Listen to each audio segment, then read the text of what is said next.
pag-ani at pagdevelop ng iba't ibang produktong hango sa niyog.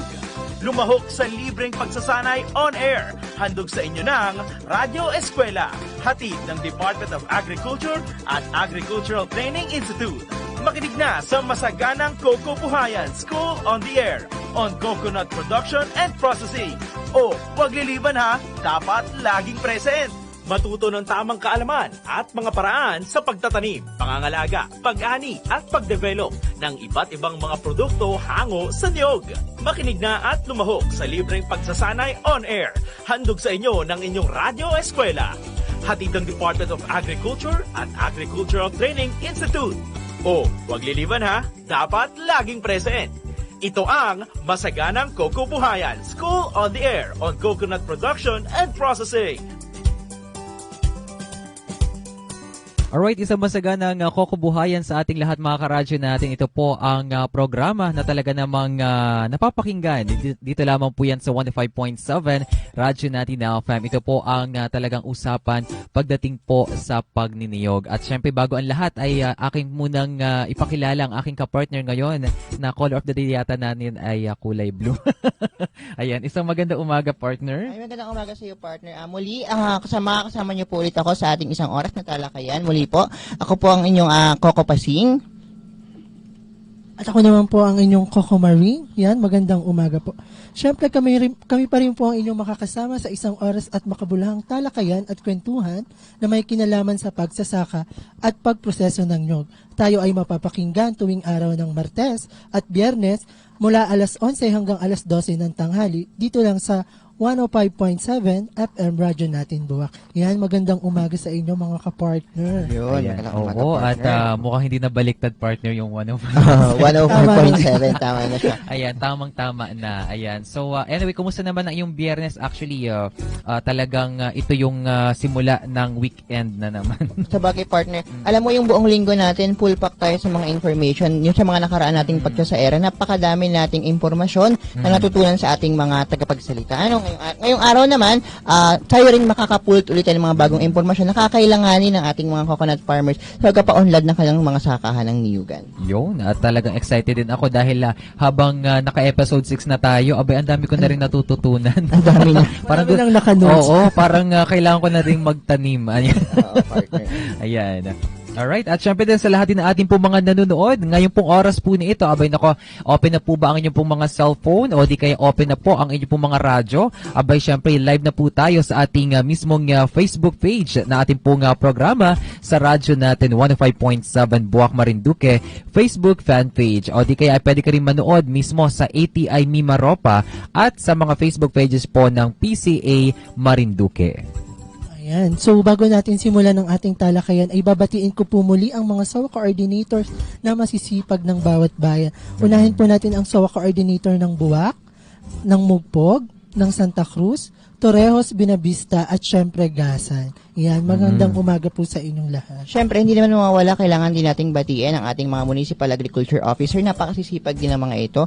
Simulan natin sa bayan ng Buwak, si Ma'am Ederlinda Biasmin, sa bayan ng Buena Vista, si Ma'am Maria Eloisa Apostol, sa bayan ng Gasan, si Ma'am Vanessa Eptayaba, bayan ng Mugpog, si Ma'am Marnelli Arnoñez, sa bayan ng Santa Cruz, si Ma'am Lobelia Caraig, sa bayan ng Torrejos, si Ma'am Jenny P. Quinto. Sa katulad ng mga nakaraan nating pagkasa-area partner, may mga iniiwan tayong mga question. Ano yung mga ating mga naka-enrolled na mga magsasaka ng niyog, meron silang sasagutin ng question at doon mananalo sila sa ating School on the Air text promo.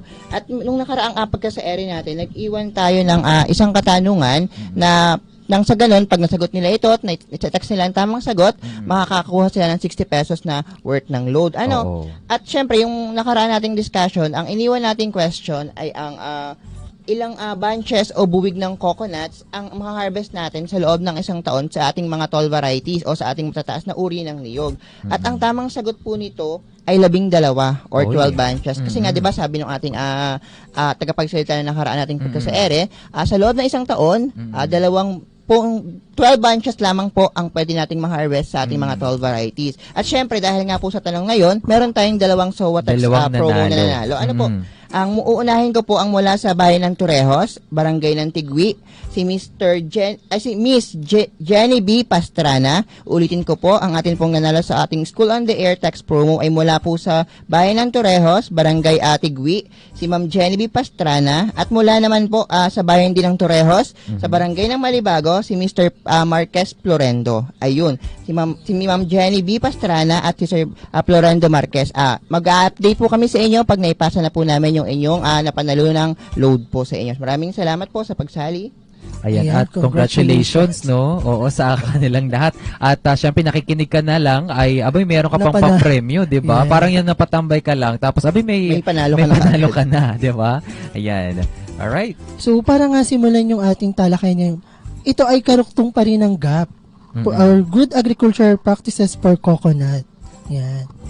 Ito ay parang kalugtong ng nakaraang pagkasaeri natin ng mga kung ano bang dapat kailanganin natin sa pagtatayo, pag-establish ng ating mga sakahanang niyugan. Ngayon naman, dahil naitayo na natin na nakapagtanim na tayo, nakapag-alaga na tayo ng ating mga coconut trees, nag-aani na tayo, ang ating tatalakayan naman natin sa pagkasaeri ngayong araw ay ang uusapan natin ay ang tungkol sa storage facilities ng niyog. Siyempre, pagka-harvest, saan ba dapat siyang ilagay? Saan ba natin siya itambak?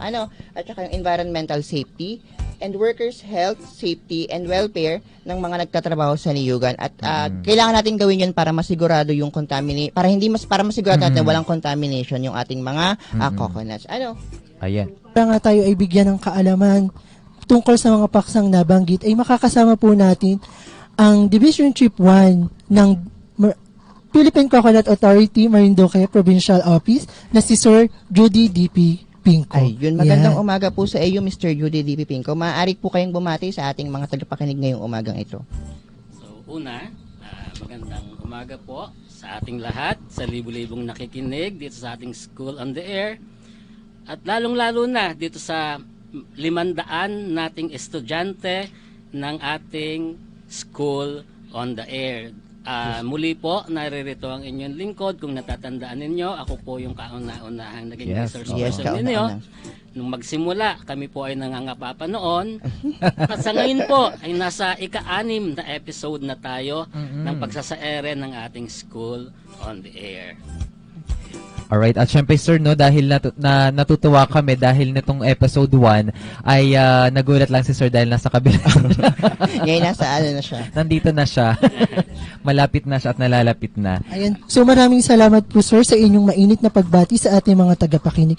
So para po simulan ng ating talakayan, ang unang paksa po nating tatalakayin ay tungkol sa storage facilities ng niyog. Yan sir, pwede na po kayong magsimula. Okay, once again, magandang umaga po sa ating lahat. Tayo po ay nasa ika-6 na episode na ng ating School on the Air at nasa ika-4 na yugto ng ating Good Agricultural Practices on Coconut.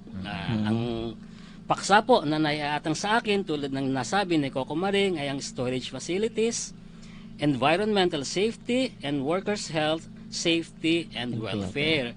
Ito po ay aking isasalin sa Tagalog upang lahat po tayo ay makaunawa ng maayos sa kung ano ba ang sinasabi anong sinasabi ng ating good agricultural practices. Okay na po. Panumandali pong naabala dahil po inaayos pala ang ating mic. Well, anyway, tulad ng nasabi ko, tinagalog po natin ang ating paksa. At kung tatagalugin natin, ito po ay nagsasaad ng ganito. Lugar, imbakan, pangkapaligirang kaligtasan, kalusugan ng manggagawa, kaligtasan at kapakanan.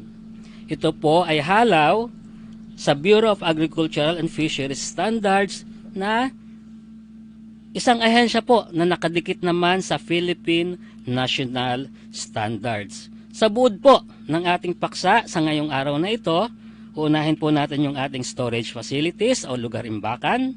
Susundan po ito ng ating environmental safety o pangkapaligirang kaligtasan at ang panghuli po ay ang workers' health, safety, and welfare o ang kalusugan ng mga manggagawa, kaligtasan at kanilang kapakanan. Sa ilalim po ng workers' health, naririto din po ang labor conditions o kalagayan sa paggawa, safety, kaligtasan, at training o pagsasanay o kasanayan. Ano po?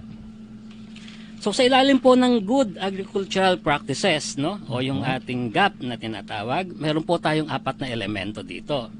Una ay ang ligtas na pagkain, pangalawa ay ang kalidad ng ani, pangatlo yung pamamahala ng kapaligiran, at pang-apat yung binabanggit ko kanina na kalusugan, kapakanan, at kaligtasan ng mga manggagawa. Yes po.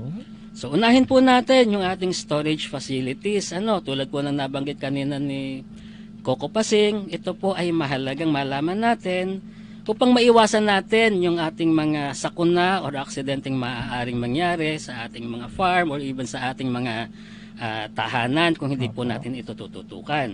Una po, ang mga abono, kemikal, mga gamit pansaka at gamit pang-ani ay dapat may kanya-kanyang lugar imbakan.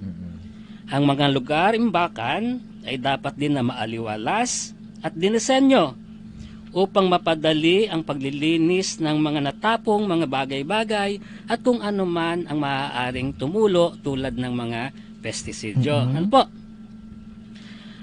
Ang imbakan daw po ng mga kemikal ay dapat ding malayo o kahiwalay sa tirahan, pinagkukunan ng tubig, at kung saan pinoproseso ang mga nyog. Hindi po maaaring sila ay sama-sama sa isang lugar. Kung hindi naman po ito maaari, ang abono at pestisidyo ay kinakailangan magkahiwalay at may sariling pangalan o label. I believe meron po tayong mga ipo-flash na mga pictures para sa kaalaman ng ating mga nakikinig at mga nanonood na din. Yes po. Okay?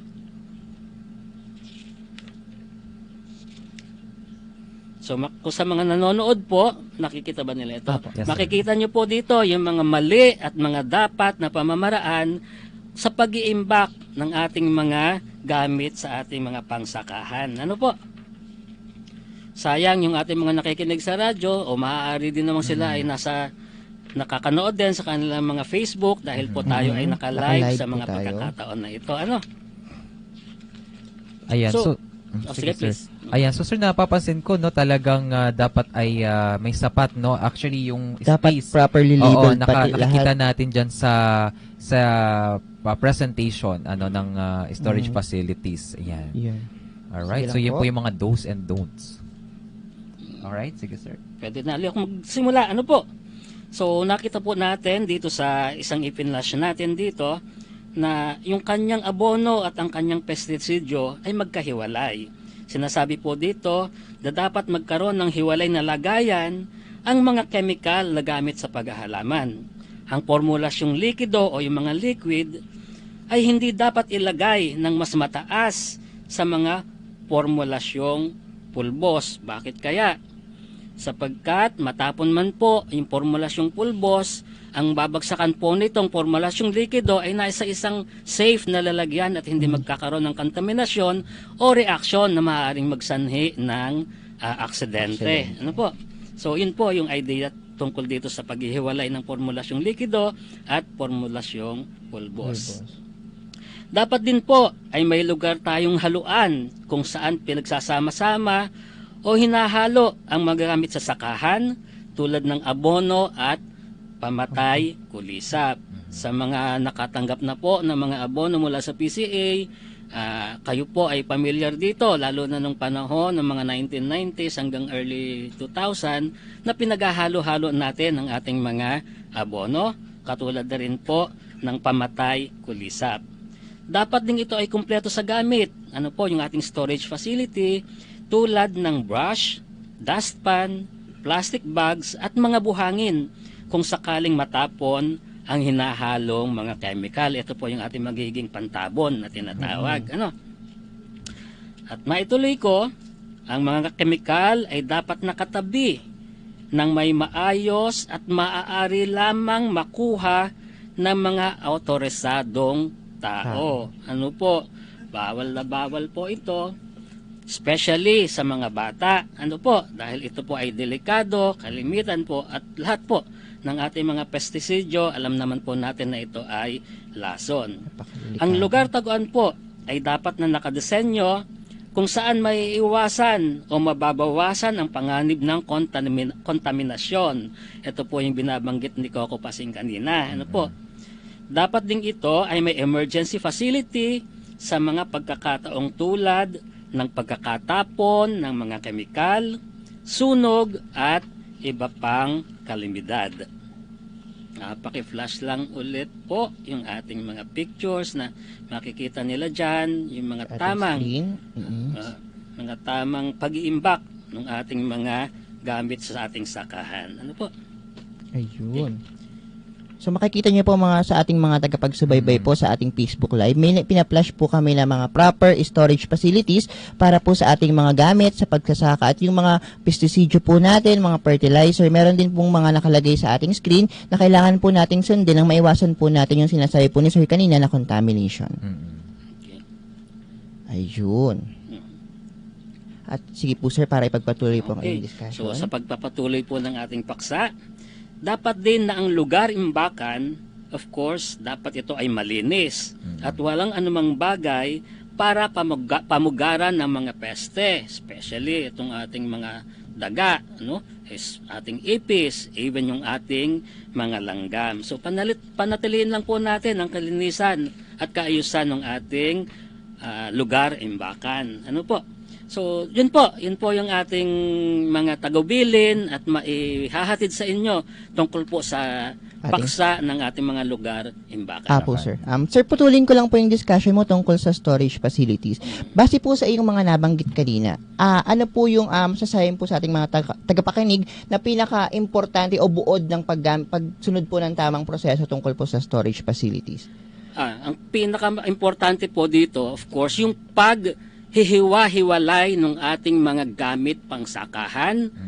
Nakahiwalay si abono, nakahiwalay si pestisidyo, may pangalan ang bawat isa, at ang mga lalagyan po natin dapat ay secured at maaari lamang mapuntahan or makuha ng mga otorisadong tao. Yes, partner. Kasi tama yung sinabi ni sir, para maiwasan kasi yung pagkalito ng ating mga magsasaka ng niyog, kailangan talaga properly labeled at saka hiwa-hiwalay yung mga gamit natin sa pagkasaka, lalo na sa ating pagniniyugan.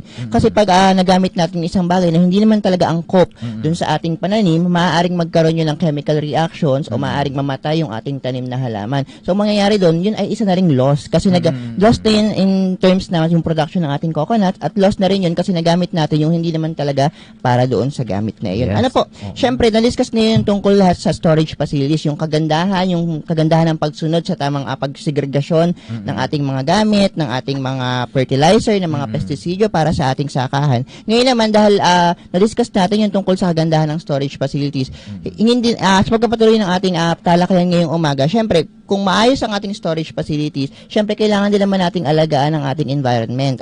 Kailangan lagi natin siyang consider natin siya. Kaya naman ngayon para sa pagpapatuloy ng discussion natin tungkol sa ating storage ngayon naman discuss natin ang tungkol sa environmental safety. Napakasama pa rin po natin ang ating tagapagsalita ngayong umaga, si Mr. Judy D.P. Pinco. Again, salamat Coco Pasing at sa mga kasama natin dito. Si Coco Maring. Si Coco Carl na rin. Yes, Coco Carl na din. Si DJ Carl. Muntik na maging Coco Martin. Ayan. So, sa pangalawang yugto po ng ating paksa sa araw na ito, talakayin naman po natin yung sinatawag na environmental safety o pangkapaligirang kaligtasan. Ano po?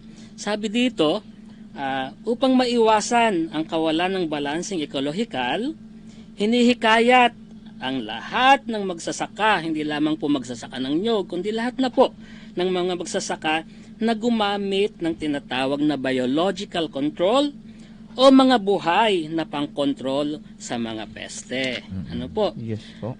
Sa ilalim din po nito, nandyan po yung tinatawag natin na integrated pest management, no?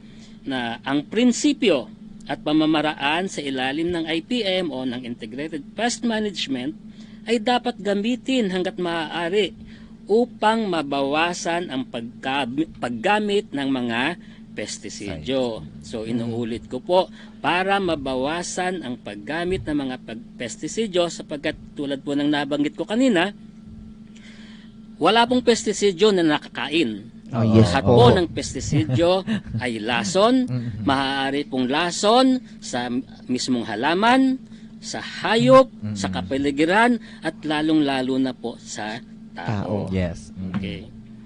So, binanggit ko din po kanina yung tungkol sa mga biological control o mga buhay o may buhay na pang-control ng mga peste. Ito po ay ang paggamit ng mga buhay na organismo para sa pagkontrol ng mga peste, paggamit ng mga mikrobyong pamuksa, pamuksang galing sa halaman, at mga pamuksang kemikal na galing sa mga buhay na bagay. Halimbawa, ng mga buhay na organismong pamatay peste, kung kayo po ay pamilyar, mabuti na rin po na wala tayo dito ng tinatawag natin na kokolisa o scale insect, at nawa ay hindi tayo magkaroon dito. Pero mayroon po itong isang biological control na kung tawagin natin ay Comperiella calawanica. Inaatake po nito ang mapamuksang scale insect o mas kilala sa tawag na kokolisa.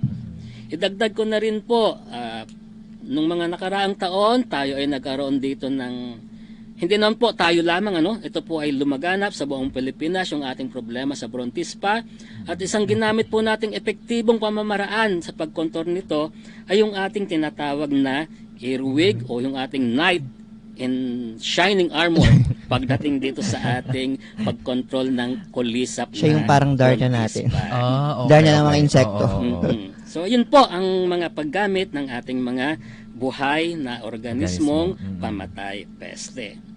Maaari din naman tayong gumamit ng mga mechanical at physical methods. Halimbawa po ay ang pangungulekta ng mga peste sa pamamaraang mechanical at physical tulad ng bitag. Alam naman po natin yung bitag, pangsipsip o yung siphon. Kamay, of course. Halimbawa, meron tayong nakita dyan na uang o yung tinatawag natin na rhinoceros beetle. O, pwede natin kuhanin ng kamay. Paggamit ng apoy, huwag nyo lang po susunugin yung ating mga nyog. Paggamit ng init, paggamit ng lamig, tunog at mga hadlang tulad ng screen. Okay. Meron din po tayong tinatawag na cultural methods o mga pamamaraang kultural, tulad ng paggamit ng trap crops o yung mga halamang nagtatrap dito sa ating mga peste na itinatanim siya na siya ang unang pupuntahan ng peste bago ang ating pananim na halaman. Nandyan din po sa ilalim ng ating pamamaraang kultural ang intercropping o salit tanim. O bakit sabihin natin na salit tanim? Ito po ay para basagin natin ang life cycle ng mga peste. Hindi na sila magtuloy-tuloy sa kanilang development dahil po yung ating host, kung ating pababayaan yan, yung ating mismong halaman at nandyan si peste, tuloy-tuloy lang po ang kanilang pagdami. Pero kung ito po ay babasagin natin, hindi nila makukumpleto ang kanilang life cycle, mawawala po ang ating peste. Okay? So, under pa rin po ng ating environmental safety o kaligtasang pangkapaligiran, ang mga gawain daw po sa niyugan o farm natin ay dapat sumusunod sa mga alituntunin na sumasaklaw sa mga hayop at halamang pinoprotektahan or yung ating mga protected plants and animal species upang masiguro ang kanilang kaligtasan. Ano po? Dapat din, kung makikita nyo po sa mapa-flash natin sa screen, dapat din na may mga hakbang tayong gagawin upang makontrol ang pagdami ng mga ligaw na hayop at mga peste ng kalikasan. Okay? Ang pagpapakawala ng masangsang na amoy, usok, alikabok at tunog ay dapat bawasan alang-alang sa mga katabing pag-aari o ari-arian. So, yun po, under ng ating pangkapaligiran kaligtasan, yun po ang mga dapat nating tandaan at dapat nating maging gabay sa pagpa-farm po natin or pagsasaka natin ng ating mga niyugan. Ayun. Nako. Ang dami Natutunan, tunan. ano? Ilang minuto pa lamang yan, mga kapartner. So, Oo. alam mo yung mga nabanggit ni Sir kanina mula dun sa storage facility at saka environmental Environmental safety. safety. Ito yung mga kadalasang Nanineglect ng mga partners yes, natin. pinagsasawalang bahala. Pero napakahalaga po nitong malaman natin kasi tayo po ay nagpa-farming ng nyug. Ano yan? Ngayon lang, sir, nga may konti lang po akong katanungan. Halimbawa po, hindi natin maiiwasan na nagkaroon po ng halimbawa po contamination or hindi natin mabigyan, nagsama po or naghalo yung mga gamit natin na pesticide at fertilizer. Ano po yung pinakamagandang gawin ng ating mga farmers tungkol po dito? Siguro ang pinakamagandang gawin natin dito, since magkasama na sila, ilagay ito sa isang container, no? Isang container na hindi mabubuksan na or hindi mabubutas upang sa ganoon ay maiwasan natin, no, yung maaaring maging reaksyon nito na maaari ding magdala ng kung ano mang kalamidad or aksidente na maaari nating ikapahamak. Ano? Yes po. That's just one, but of course, no, yung mga farmers natin, alam natin, mga magagaling yan Yes magagaling po. gumawa ng mga paraan yan. Yes. Sila sa sarili nila, alam nila or may magagawa or may maiisip silang paraan upang makontain, no, or maiwasan itong mga bagay na ito. Yes po. Oo. Tapos, sir, di ba meron tayong mga fertilizer na dinideliver or mga Yes. pesticide silang binibili?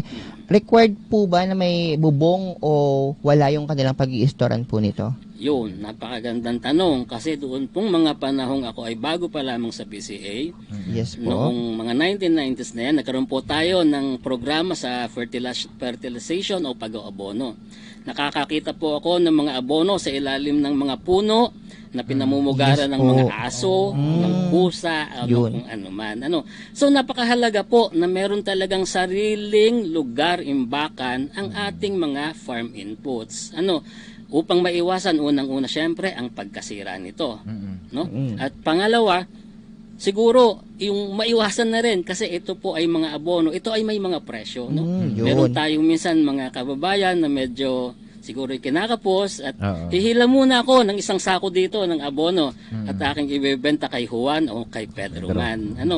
Pangatlo po, meron tayong mga abono na tinatawag natin na mga volatile o yung mga sumisingaw. Yes Tulad po. ng ating mga abonong marami sa nitrogen o nitrogena. Apo. Kinakailangan po natin itong ma-secure o mailagay sa isang tamang lalagyan na may bubong, may dingding, at kung gusto nyo pang lagyan ng aircon ay mas Mas maganda, maganda. no?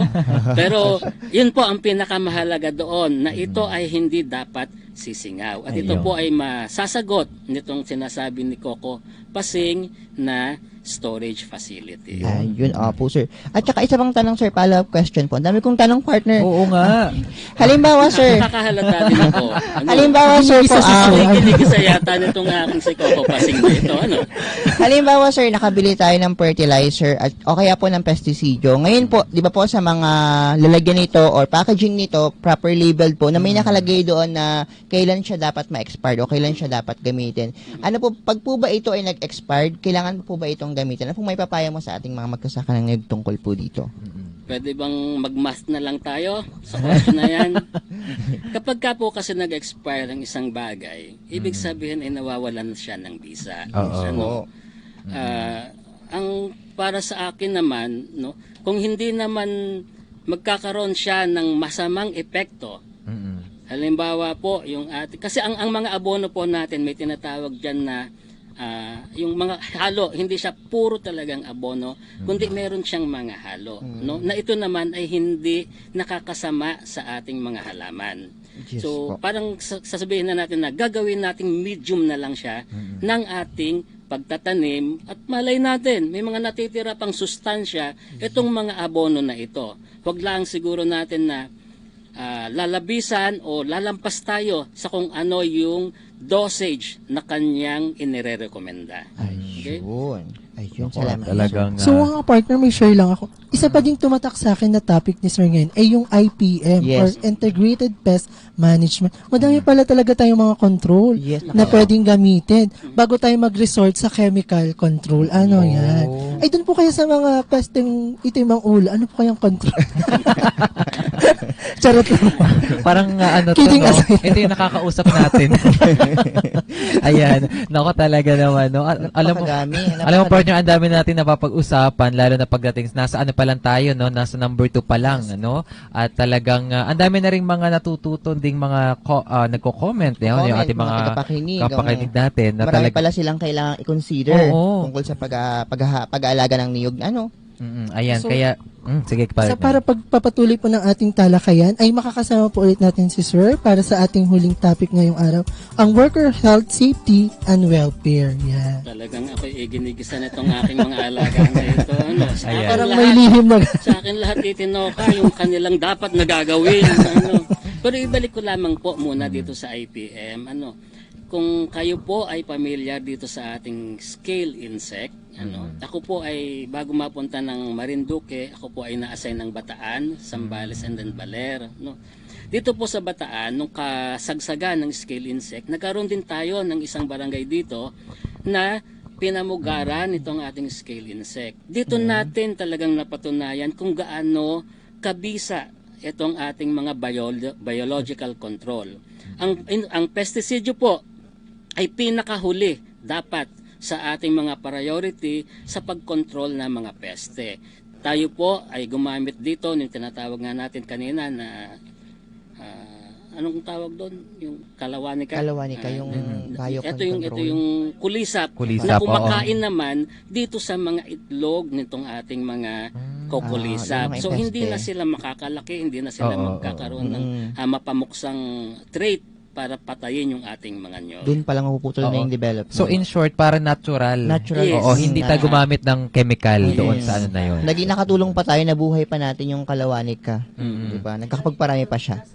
Chemical kapag Yes. hindi na talaga siya makontrol. Tama Control. po yun. Oo. Tama Huwag gawing po yun. big priority. Huwag laging unahin. Kasi Oo. hindi lang kasi, magiging affected din kasi nito, syempre, yung human health, Correct. syempre, yung mga hype sa paligid, maaaring hindi man natin kaagad-agad o outright makita natin yung epekto ng mga chemical na ito, pero magmamanifest yun sa hulit-huli sa katawan ng kung sino man ang madadapuan noon. Tama Ano po? yun, So, sa pagpapatuloy Sige po po, sir. nung paksa na iniatang sa akin or iniutos sa akin nung aking mga dalawang Coco Maring at Coco Pasing, no? Talakayin naman po natin yung aking huling topic sa araw na ito, ang workers' health, safety, and welfare, o kung sa Tagalog, isasali natin ay ang kalusugan, kaligtasan, at kapakanan ng mga manggagawa. No?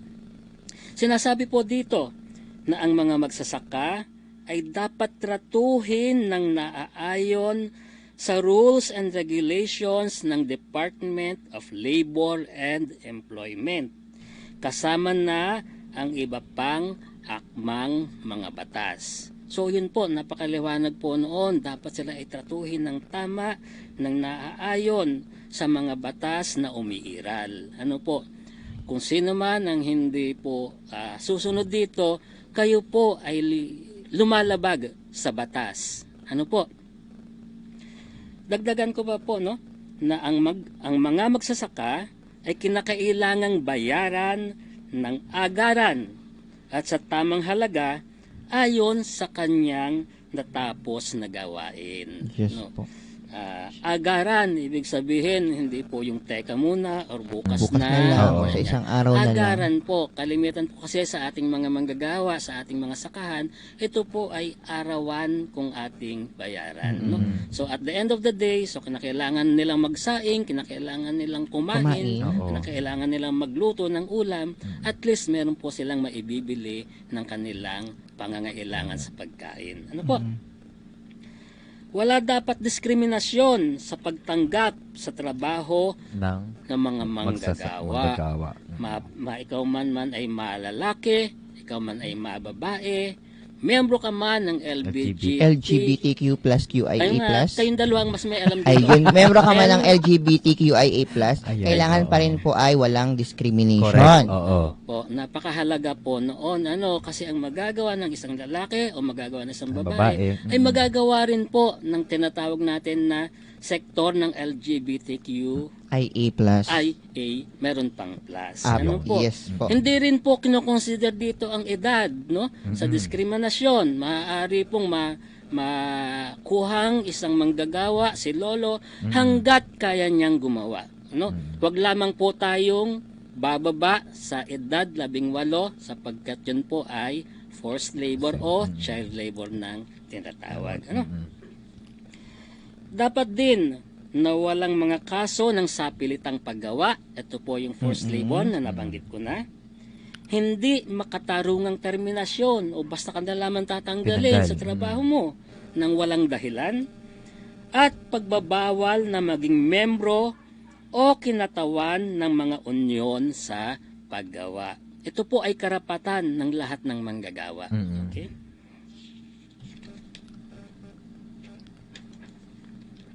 Nararapat din na kung lalaanan ng amo o ng namumuhunan, kasi may mga mas mababait po talagang mga amo, na nagbibigay or nagpapaunlak ng tirahan sa ating mga manggagawa, tulugan man yan o kung ano man, ang tirahan o quarters ng mga manggagawa ay dapat na angkop upang panirahan ng tao, of course, at may mga kinakailangang pasilidad o yung mga basic services na tinatawag.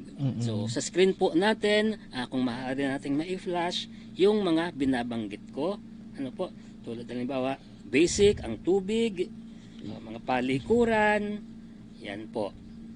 So, kasama yan sa ating workers' health, safety, and welfare. No? Sinasabi pa rin po na ang mga magsasaka ay dapat na sumunod sa occupational safety and health standards ng Department of Labor and Employment o ng DOLE. At kung kayo po ay may katanungan o paglilinaw na gustong malaman, naka-flash po sa screen natin kung saan nyo po maaari itong makita. Okay?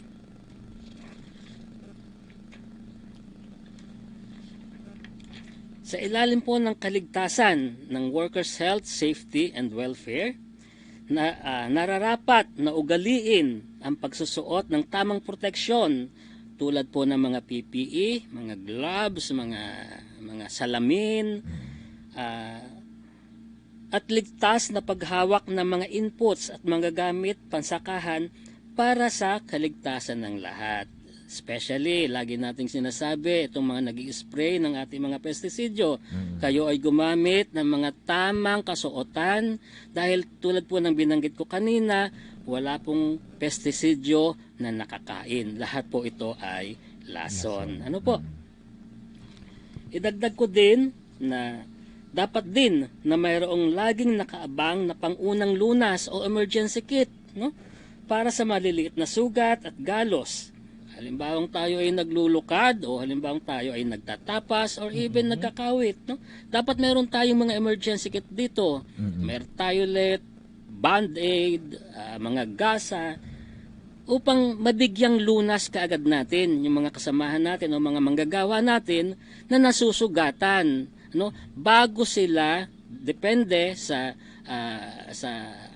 tawag dito sa severity, no, ng kanilang sugat bago sila dalhin sa pagamutan. Para hindi na rin sila ma-expose sa mas malalim pa na infection. Ano kasi may mga, sabi nga natin kanina, may mga pestisidyo, fertilizer na maaaring delikado. Alright. At yan po yung workers' health, safety, and welfare. Balik tayo dun sa PPE, no, dahil syempre nabanggit ni Sir yung pamuksa or pesticide. Talagang lahat may mga PPE tamang kaya napakadelikado tulad nga ng sabi ni Sir ay ito po ay hindi pagkain or what dahil delikado po ito. Ayan, totoo naman. Kaya actually ang daming mga natutuwang listeners, ano lang natin highlight na parang ang sikat ni Sir ngayon. Parang napaka-famous naman ang ating tagapagtalakay ngayong umaga. Ang sikat ni Morning daw Sir Judy. Oo, ang sikat ngayon si Sir Judy dito, no? Dami ko nakitang pangalan. Alright.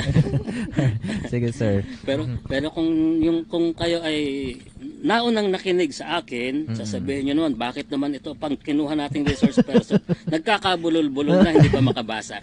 Sapagkat nakalimutan ko po nung first episode yung aking mahiwagang salamin. Para. So, ito po sa pagpapatuloy, no, ng ating workers' health, safety, and welfare. Dumako po tayo sa training o ating pagsasanay o kasanayan. Sinasabi na ang mga magsasaka ay dapat sanayin sa tamang paghawak ng mga produktong pangproteksyon sa halaman tulad na nga po ng mga pestisidyo, kasama na ang iba pang mga farm inputs, no?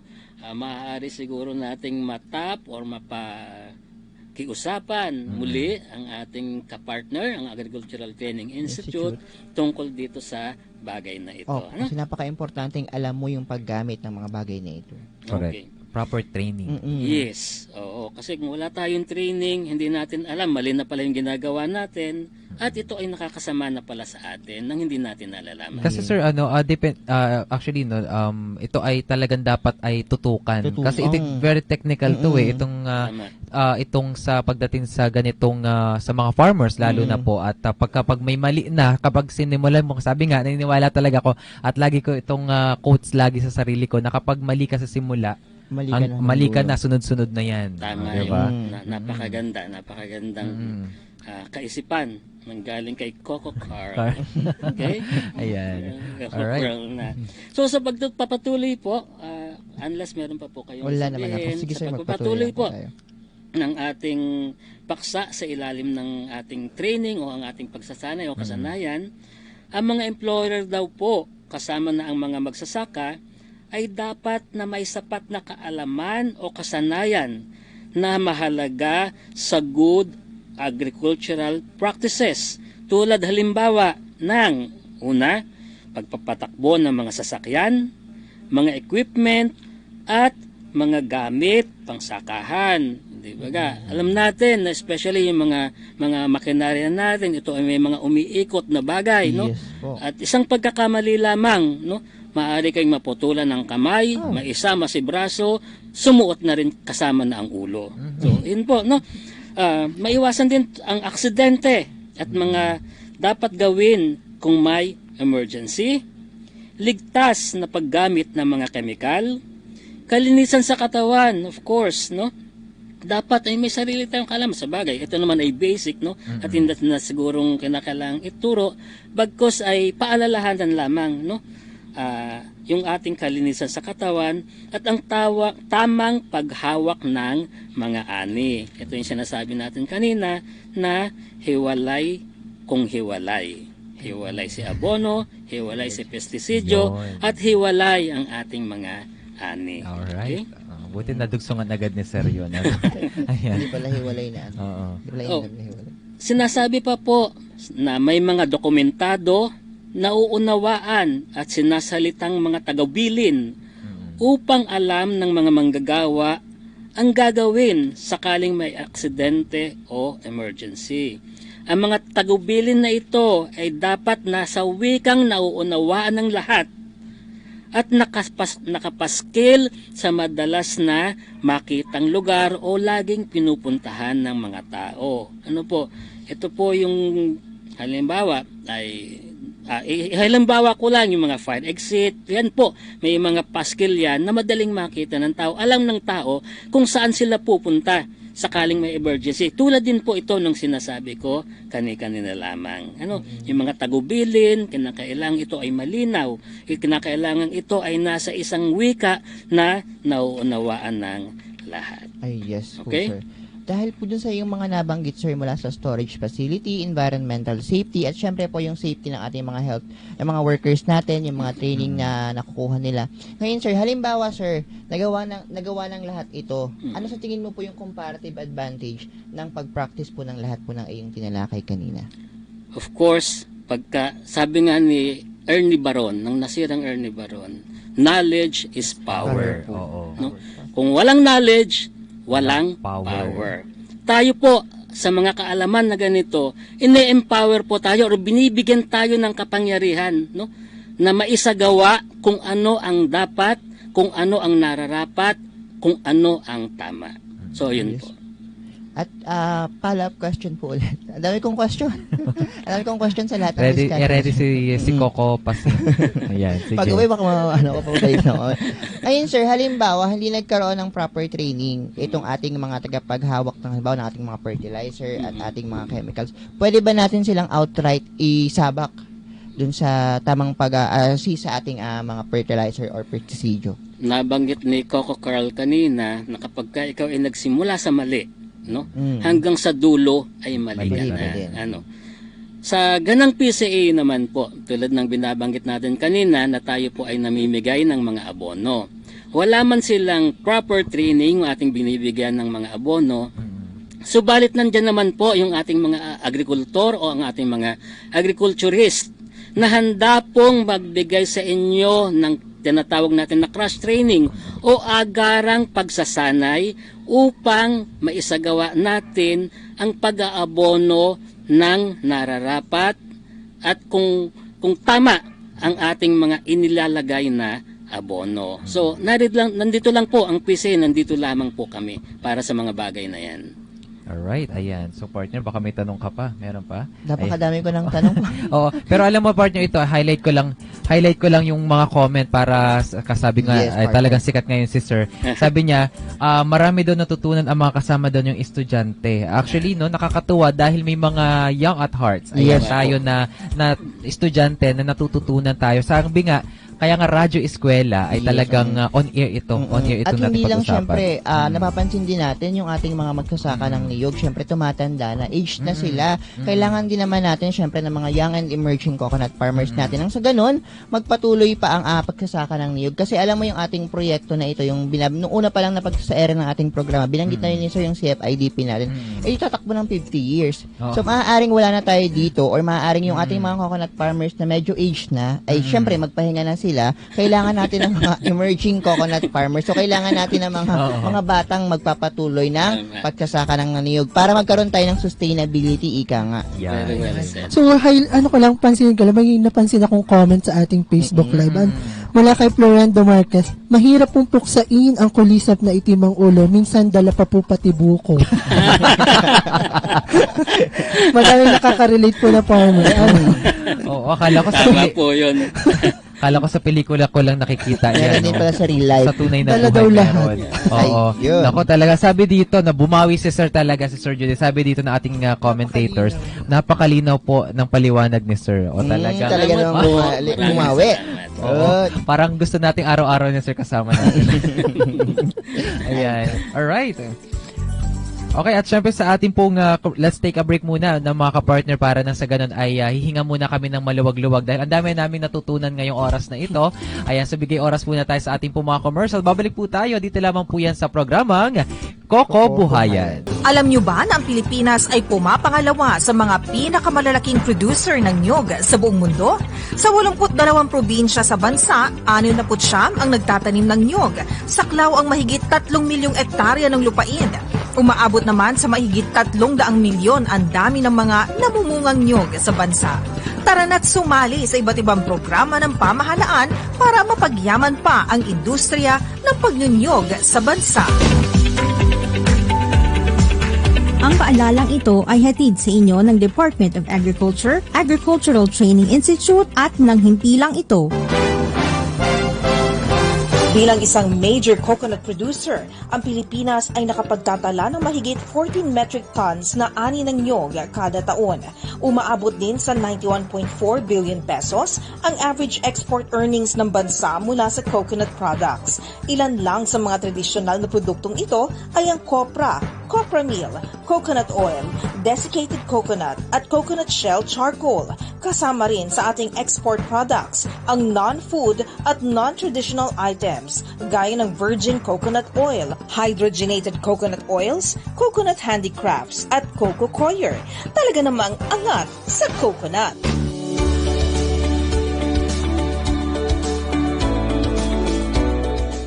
Ang paalalang ito ay hatid sa inyo ng Department of Agriculture, Agricultural Training Institute at ng himpilang ito.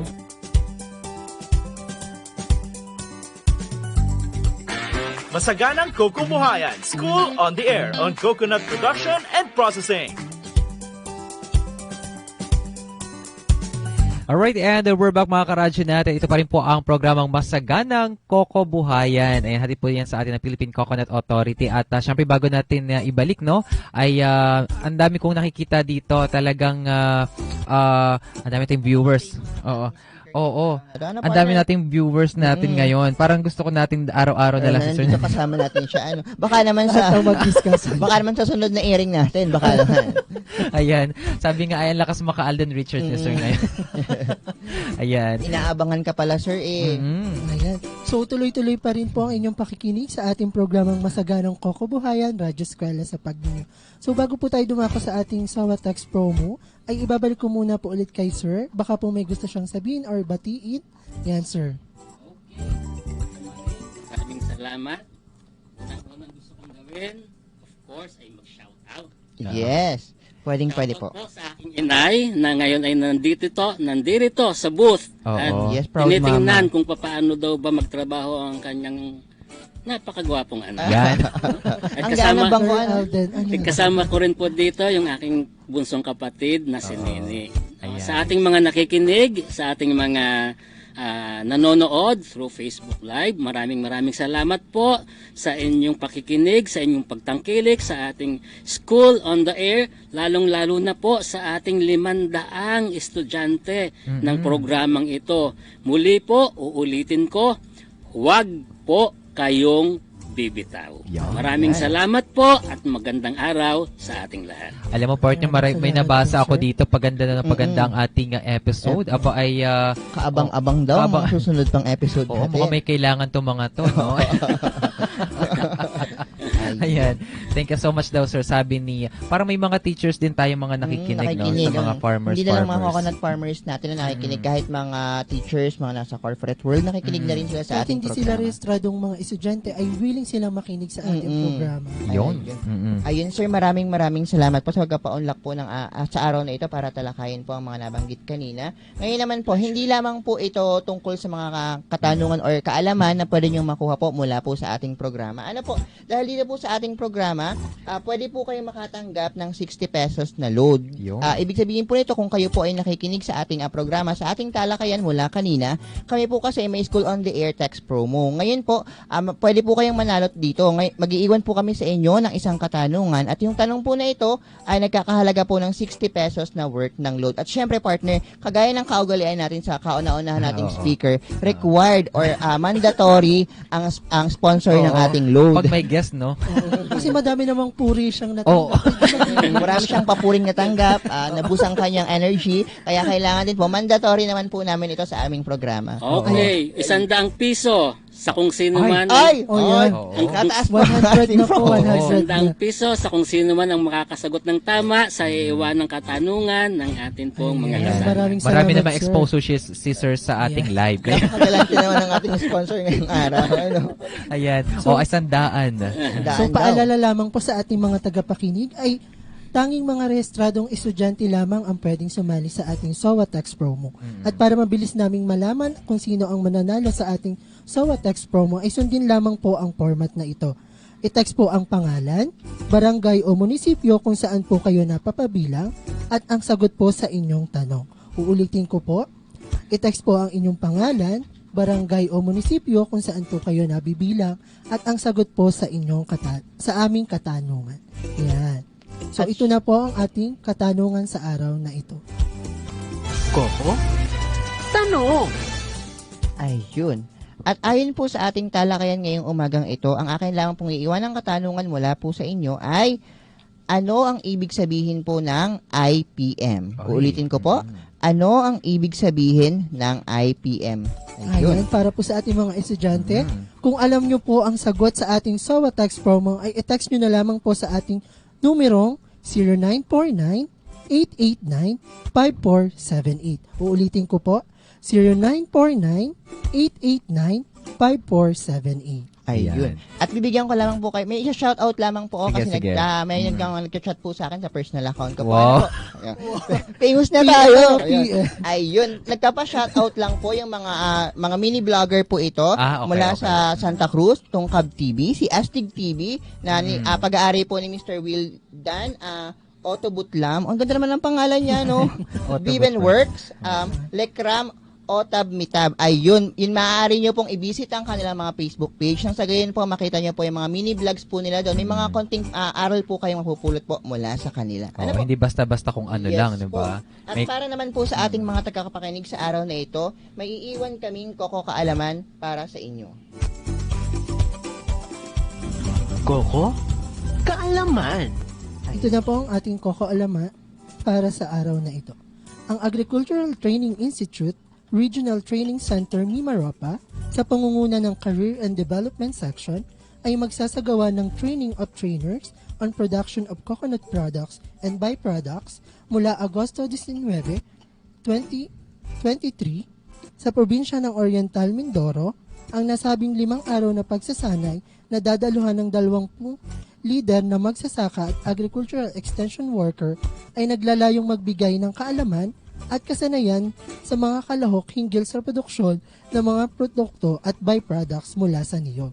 Sa pamamagitan ng pagsasanay na ito, inaasahang magiging handa ang mga tagapagsanay na i-transfer ang kanilang kaalaman sa iba pang mga interesadong individual o grupo na magpapalawak ng kasanayan o pagpoproseso ng niyog at mapaunlad sa lokal na industriya ng niyog sa probinsya. Ang pagsasanay ay bahagi ng mas malawak na programa ng CFIDP upang mapanatili ang sustainability at kagalingan sa sektor ng agrikultura. Para sa karagdagang impormasyon at mga update, bisitahin lamang ang Facebook page ng ATI Mimaropa, kanilang opisyal na website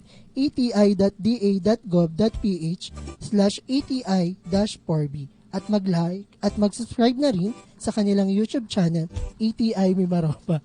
Ayan, alright. At yan po yung ating talagang, sabi nga ay talagang pangmalakasan nating ABEX. Siyempre, training, no? Ibabalik lang natin yung training. We need to know the proper training. Yan, di ba? Yes, partner, kasi kailangan pag equip tayo ng training, okay. Yan, di ba? Medyo nagkaguluhan lang po Oo. dito sa bus. Bigla pong luwak daw sa Coco News update. Pero Coco Alama po daw. Oo nga, no? Ayan, oo. Anyways. Siyempre, babanggitin ko rin, partner, Oo. yung Koko Kaalaman natin Yes. ngayong araw na ito. Si Alam nyo ba Coco ng Pasig na po yung Apo, magdadala. partner, thank you. Sige, Alam play mo ba- muna natin yung Koko Alaman. Yes. Koko? Kaalaman. Alright, ito na. Alright, so ito na ang Ang Koko Alaman. ating Koko Kaalaman ngayong araw na ito. Alam nyo ba na ang ating niyog or ang ating coconut ay halamang puno na maaaring umabot hanggang 25 at 30 ang metrong taas nito? Ay, yun ang ating kaalaman ngayong araw na ito. Alright, ako, alam mo, mga, sa aking mga kasama na, sabi nga, Team Coco. Team Coco. Team Team Coco. Coco na tayo dito. Team Coco, ayan, na talagang ang dami na natin mga nalalaman pagdating dito sa pagniniyog. At syempre, dahil syempre itong aming pinagagawa on air ay talagang live na live nyo po kami once na pakapagkulitan. At syempre itong aming adlib talagang talagang natural po ito. Ayan, wala pong halong script or anything man. Ayan, kaya kung ano pa man yung aming pong nilalabas on air, aba ay yan po ay sapat na kaalaman na rin sa ating lahat. Ayan, di ba? Natural, walang halong chemical. Ayan. Okay. So, Coco Pasig. ayan. Masyadong masaya Oo. po si Coco Pasig. Oo. So, actually, nasa kanya yung last na ad-lib para maalam tayo. Masyado siyang masaya. Masyado po akong kasi nga ay medyo nabaliktad Yes yung po, ating medyo script dahil napatingin din nagkagulo ako. Nagkagulo na. Kasi masyado na po Oo. madaming kaalaman na Na-overwhelm tayo. Ayan. Ayan, actually natutuwa din ako dahil si Sir Jody ay kasama natin. So para at least napatapal yung mga kaalaman natin at napaliwanag naman ng maayos, 'di ba? Oo, mga partner, wala na tayong sapat na oras at kami po ay magpapaalam na sa inyo. Abangan nyo pa rin po ang aming susunod na podcast sa ere mula po sa panibagong paksang talakayan dito lamang sa 105.7 FM radio nating Buwak tuwing araw ng Martes at Biyernes alas 11 hanggang alas 12 ng tanghali. Alamin natin kung hindi pa natin alam at isagawa kung hindi pa nasusubukan. Dahil sa wastong kaalaman at teknolohiya, Sa pagniniyugan, kikita ka. Maraming salamat sa ating mga kasama from Philippine Coconut Authority at syempre sa Tuesday po ulit tayo magkakarinigan at magkakakitaan dito lamang sa programang Masagana. At yan ang masaganang Koko Buhayan, School on the Air on Coconut Production and Processing.